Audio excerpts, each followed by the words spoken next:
I came over as a refugee in the 90s, and the Canadian we got picked up by the Canadian Army. So to serve them back, to serve this country back, it means everything to me. So this has been the scene here all day at Toronto's West End beaches. No, it's not an army invasion. I'm here at Sunnyside Beach, where our soldiers are practicing the skills and techniques they would use during overseas operations and in response to local emergency. Ready, heave.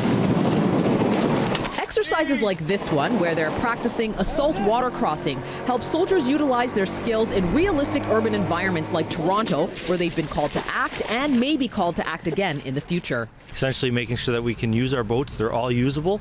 Should there be any disaster or any need for us to deploy within Canada or outside of Canada, we have practiced the skills that we need to use our boats in support of the infantry, in support of any operation that's required. It really allows us to prepare for situations where there might be a flood, or where we're needed on the waters. So it keeps us sharp, it keeps us diligent, it keeps our skills pristine.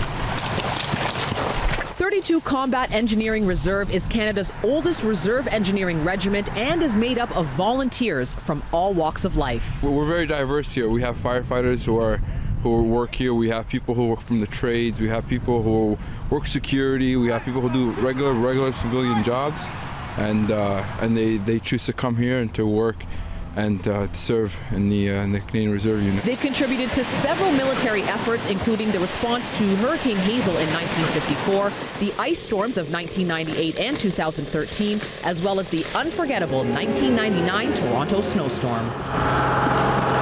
During the ice storm, during the Shovel Toronto, as some like to call it, they called out the Army to assist because there were emergency exits in the TTC that couldn't be accessed because of the snow drifts. The Hurricane Hazel, well before my time actually, but we assisted the Toronto area in rebuilding bridges so that people could move about the city and commerce could continue to flow. 30 years after Hurricane Hazel, they became the one and only unit to ever receive the freedoms of all 6 cities and the borough that now form the City of Toronto. Technically, having the freedom of the city is that we are allowed to parade in the streets of the city with bayonets fixed. Today's exercise was such a sight to see. Toronto police even tweeted out a public advisory that said, Canadian forces conducting armed simulated training exercises in the beaches area. We are not being invaded. Nicole Martin, City News.